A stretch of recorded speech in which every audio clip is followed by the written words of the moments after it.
उसी समय जब भगवान राम ने शंकर जी का धनुष तोड़ा तो उस समय शिव जी के धनुष का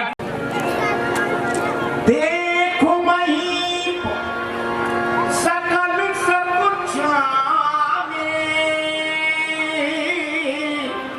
बाज झपट जन लवाल कानी।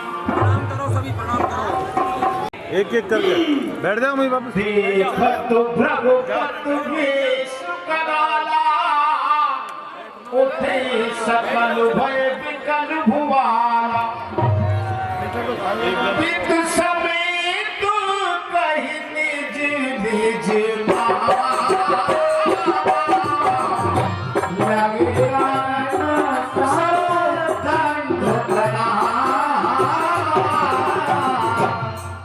परशुराम जी को क्रोधित देख करके राजा भय से व्याकुल उठे और अपने पिता का नाम लेकर के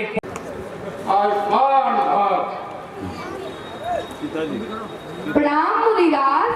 अखंड सभा कीर्ति भार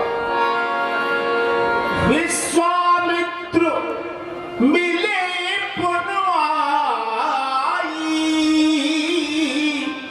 पद सरोज मेले दो भाई।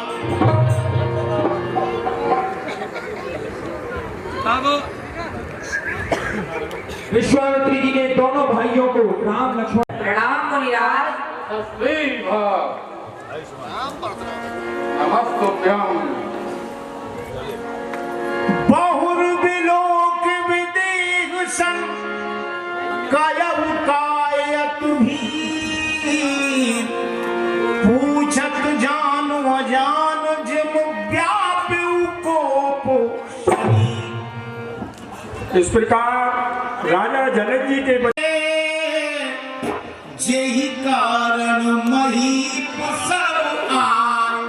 हे गुरुदेव, मेरी पुत्री सीता का स्वयंवर है। उसी स्वयंवर में ये देश देश के राजा यहाँ आए हैं। सुनत वचन फिर अनत निहारे देखे चाप खंड मही डारे। इस प्रकार राजा जनक जी के वचन सुनकर परशुराम जी ने दूसरी ओर देखा है और वहां शिव धनुष के टूटे हुए दो टुकड़ों को देखा है। अतिरिस बोले वचन कठोरा कह जड़ जनक धनुष के ही तोड़ा।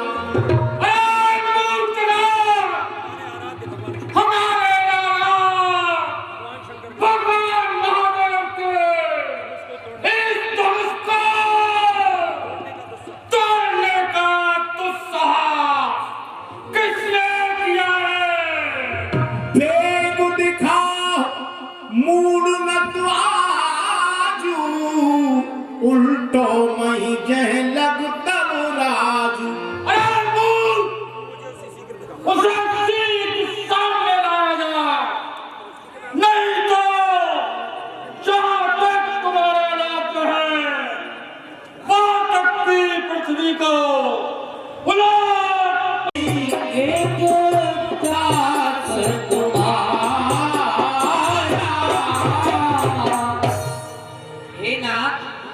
इस शिवजी के धनुष को तोड़ने वाला आपका ही कोई दास होगा ना?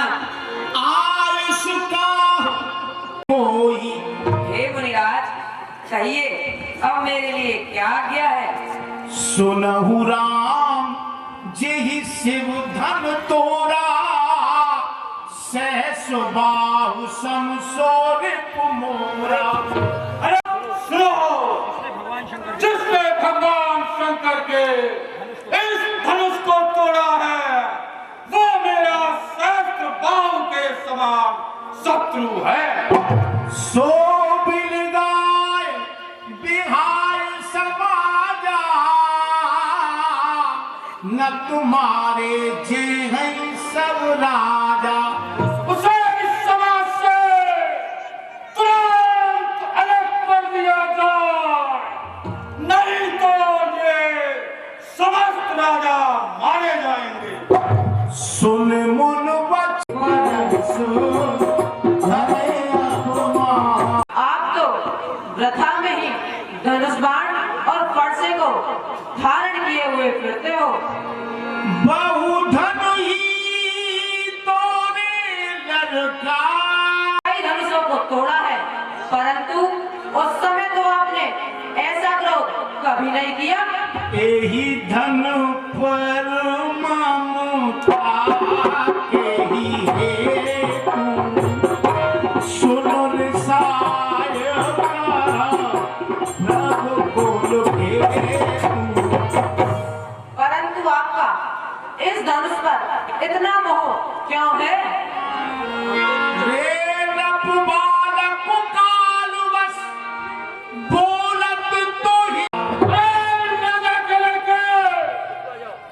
तू समझ कर नहीं बोलता, इतना प्रचंड दंड ये महादेव जी का धनुष और तू इसे धनी कह रहा है।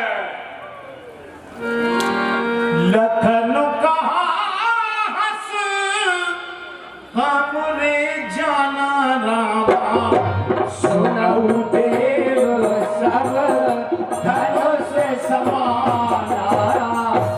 हे मुनिराज, सारे धनुष एक समान हैं। का क्षति लाभ जीन धन तोरे। तू मेरे स्वभाव को नहीं जानता है।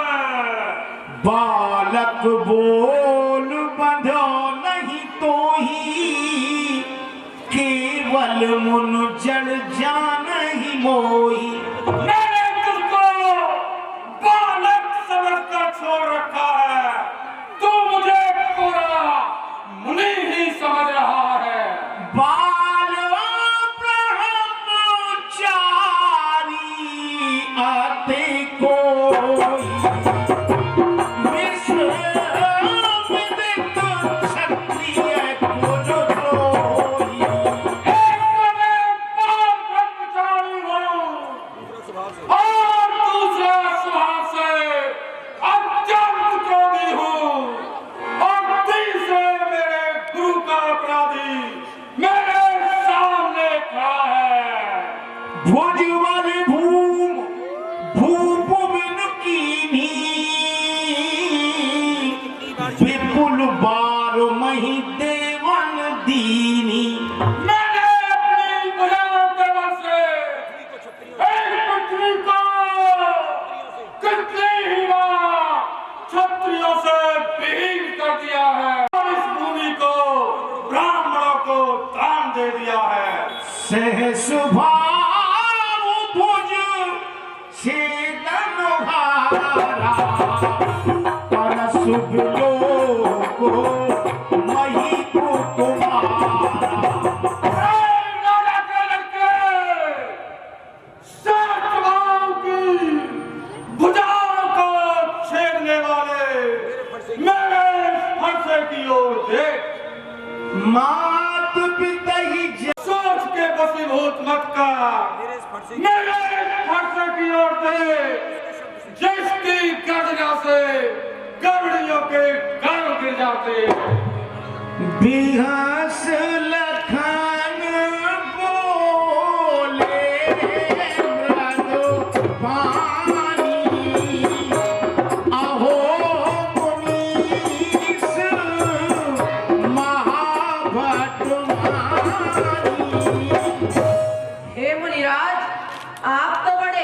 अभिमानी योद्धा मालूम होते हो। पुणे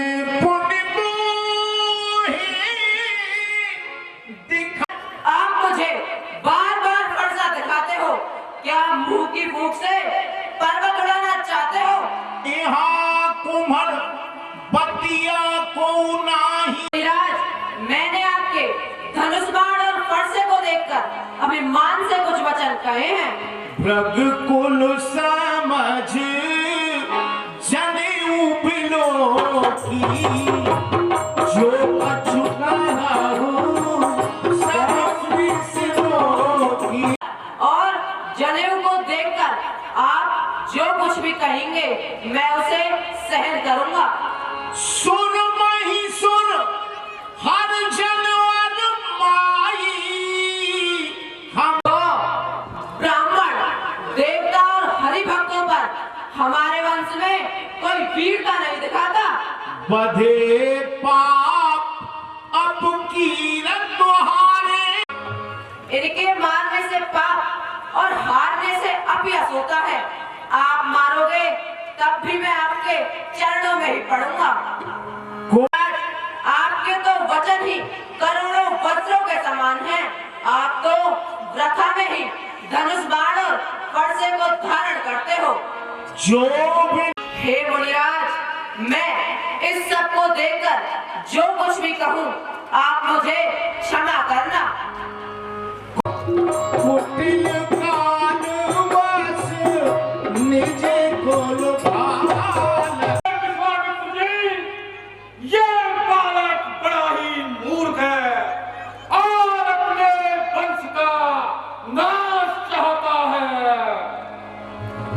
काल कवल हो रही छन माही कहु पुकार खोर मोहि नाही। ये क्षण में काल के काल में समा जाएगा, फिर मुझे कोई दोष मत देगा। तुम हट कहु जो चहु बारा कही प्रताप बल रोष हमारा। विश्वामित्र जी, इसे हटाकर हमारा क्रोध, प्रताप और पराक्रम समझा दीजिए। कौसुक कहा क्षमिए अपराध। हमारे अपराध जान करके क्षमा कर दीजिए। लखन कहूं संतोष नहीं है तो कुछ कहिए। अपने क्रोध को मन में रोककर दुख मत सहिए। सूर समर करनी करही कहीं न जनावही आप। विद्यमान रिप पायुरण कायर करही प्रलाप। सूरवीर युद्ध में करनी करते हैं। आपकी तरह अपने मुखारबिंद से अपनी करनी का वर्णन नहीं करते। दुश्मन को देखकर कायर लोग ही बातें बनाते हैं। आज आप तो मुझे बार बार इस प्रकार बुला रहे हो जैसे मेरे काल को ही साथ ले आए हो। सुन इस प्रकार लक्ष्मण जी के ऐसे कठोर वचन सुनकर परशुराम जी अपने फरसे पर धार धरने लगते हैं। अब जन दे दोष मोहि लोगू कटवादी बालक बध जो। अब मुझे संसार में कोई दोष मत देना। ये कड़वे वचन बोलने वाला बालक बात करने ही योग्य है। मैंने इसे बालक जानकर छोड़ रखा था, लेकिन मैंने जान लिया है कि ये कटु वचन बोलने वाला बालक बात करने ही योग्य है। ही क्रोधी हो और तीसरा ये गुरु का अपराधी मेरे सम्मुख खड़ा है। उत्तर देत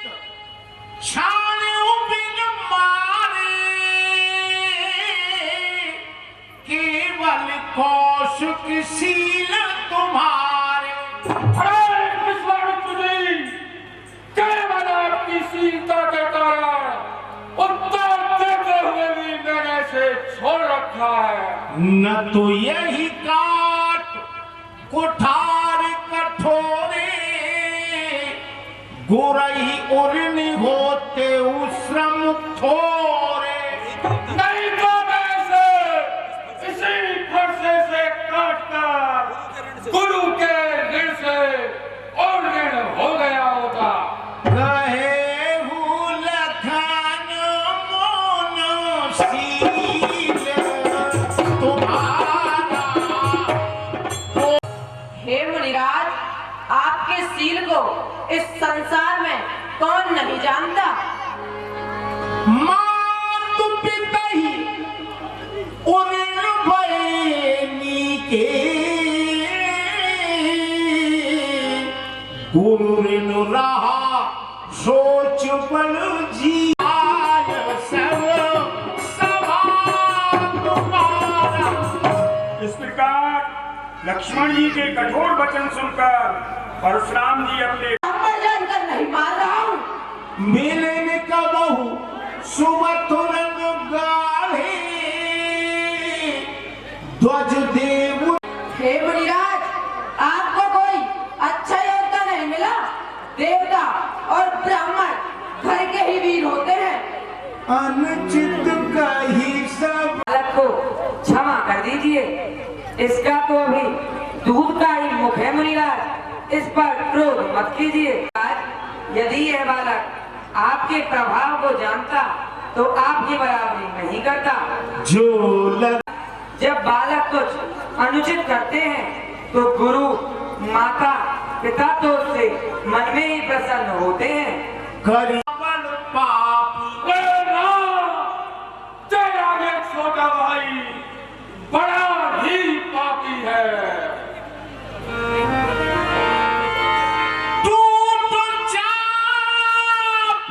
वैसे तेरा छोटा भाई समझकर नहीं मार रहा हूँ। मन मलिन तन सुंदर कैसे, विष रस भरा कनक घट जैसे। ये तन से जितना सुंदर है, अंदर से उतना ही मलिन है, जैसे कि सोने के घड़े में विष भरा हुआ हो। सुना हूँ नाथ तुम सहजे सुझाव। यार, आप इस बालक के वचनों पर ध्यान मत दीजिए, आप तो बड़े सील स्वभाव वाले हैं। बालक ने तो आपका कुछ भी कार्य नहीं बिगाड़ा है, आपका अपराधी तो मैं हूं ना। कृपा को मधुबन।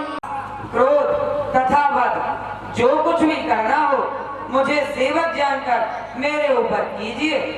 कहिए बेगुजे ये क्रोध शांत कैसे हो? तेरा ये छोटा भाई अब भी मुझे तिरछी नजर से देख रहा है। यही के कंठ कुठार नदीना, तो मैं काह कोप कर कीना।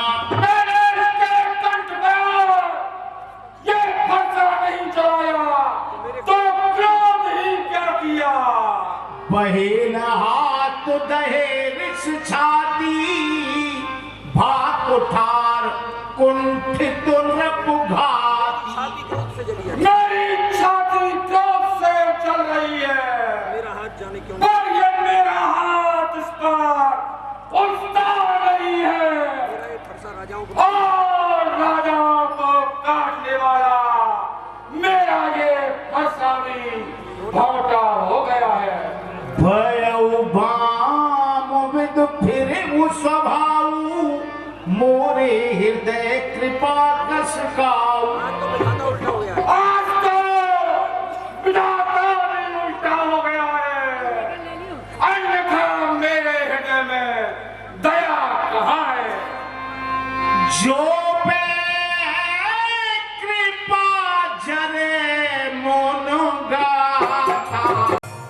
मुनिराज, अब कृपा करने पर भी आपका शरीर जलता है, तो क्रोध करने पर तो विधाता ही रक्षक होता होगा। देखो जन्म हट बालक कीनु चेहत जड़ यमपुर इस बालक की हद तो देखिए, ये यमपुर में निवास करना चाह रहा है। वेग करहु किनु आँखन ओटा देखत छोट खोट नप ढोटा। इसे मेरी आंखों के सामने से शीघ्र दूर कर दीजिए। ये देखने में जितना छोटा है उतना ही ये खोटा है। बिहस लखन कहा मोनो पा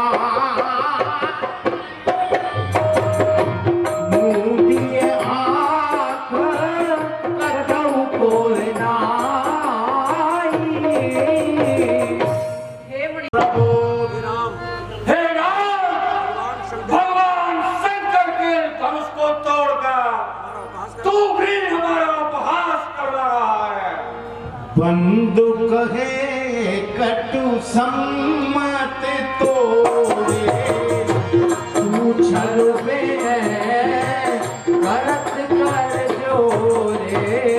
तेरा ये छोटा भाई तेरी सम्मति से कटु वचन बोल रहा है और तू छल से विनय कर रहा है। छल तज करहु समर से विद्रोही बंधु सहित न तुम्हारो तोई। छल को त्याग कर मेरे साथ युद्ध करिए, नहीं तो दोनों भाइयों को मार डालूंगा। रघुपति कई कुठार उठाए मन मुस्काय राम सिर नाय। इस प्रकार परंतु आप हम पर क्रोध कर रहे हैं। कभी कभी सीधेपन में भी दोष होता है।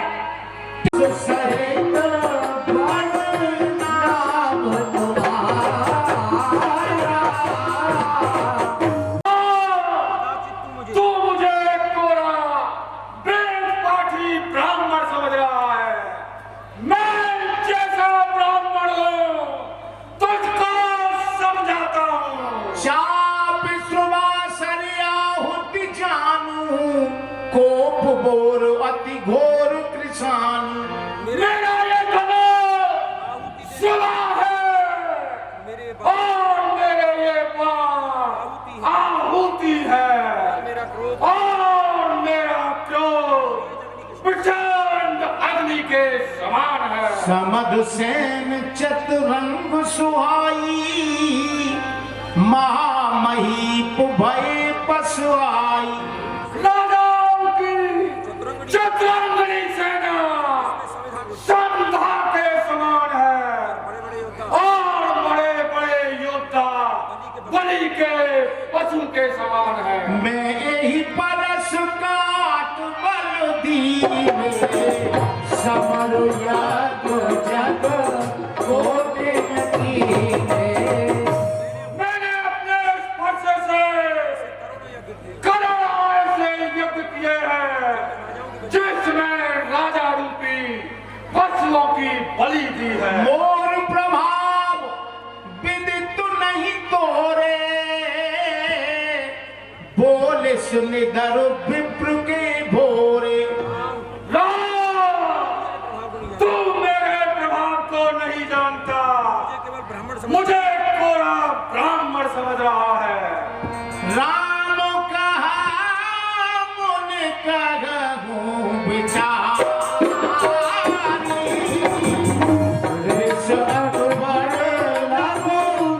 ऐसा कौन सा योद्धा है जिससे डरकर हम सिर झुकाएंगे?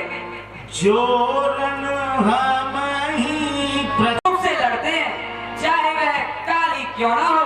कहो स्वभाव कुल ही प्रशंसी कालहु डरई। देव प्रदेव, मैं कुल की प्रशंसा ना करते हुए स्वभाव से कहता हूँ रघुवंशी युद्ध में काल से भी नहीं डरते।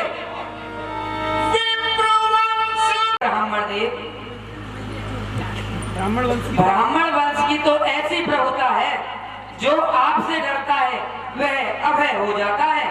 सुने चापो मिटई संदेह। हे राम हे राम, हे रमापति, मेरे इस धनुष को लीजिए और इसका चाप चढ़ाइए, जिससे मेरा संदेह दूर हो जाए। देत चाप आप ही चढ़ गयऊ, परशुराम मन विस्मय भयऊ। इस प्रकार रामचंद्र जी को धनुष देते ही अपने आप चाप चढ़ गया है, जिससे परशुराम जी के मन में बड़ा विस्मय हुआ है। जय रघुवंश वनज वन भान। हे श्री राम, हे देवताओं के रक्षक, आपकी जय हो, जय हो। जय सुरधेनु विप्रहित का। ब्राह्मणों और गौओं के रक्षक, हे पृथ्वी का भार उतारने वाले प्रभु, आपकी जय हो, जय हो। जय जय जय जय रघुकुल की तू, भ्रगुपत गए